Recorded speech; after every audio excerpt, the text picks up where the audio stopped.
Only 1 month కాదు 20 days లోనే నాకు చేతన్ సార్ అనే ఇంటర్న్షిప్ ఇచ్చిండు. జీరో నాలెడ్జ్ తో వచ్చిన వాళ్ళకి మన ఇక్కడ మాత్రం మంచి హాయ్ అందరికి. నా పేరు శివ.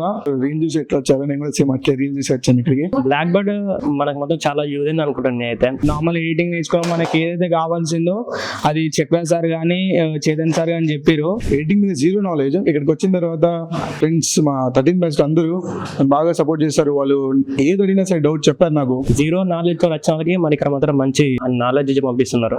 Better I think. ఒక ఎడిటర్ కి పేషెన్స్ ఉంటేనే ఒక గొప్ప ఎడిటర్ అవుతాను నేను చక్రన్న చూసి నేర్చుకున్నా. ఎందుకంటే ఏది అడిగినా సరే పేషెన్స్ తో మనకి అన్ని డీటెయిల్ చెప్తారు కాబట్టి చక్రన్న చాలా థ్యాంక్స్ నీకు. నార్మల్ చాలా ఇన్స్టిట్యూషన్స్ కానీ ఎక్కడైనా సరే కానీ వాళ్ళు మనీ కానీ ఏ విషయంలో ఫస్ట్ వాళ్ళు మనీని ఆలోచిస్తారు. కానీ బ్లాక్ బర్డ్ కి వచ్చిన తర్వాత నాకు తెలిసింది ఏంటంటే ఓన్లీ 1 మంత్ కాదు 20 days లోనే నాకు చేతన్ సార్ అనే ఇంటర్న్షిప్ ఇచ్చిండు. ఇప్పుడు నేను ఇక్కడే ప్లేస్ అయినా. సో ఇది నాకు మంచి అనిపించింది బ్లాక్ బర్డ్ గురించి. Thank you black bird.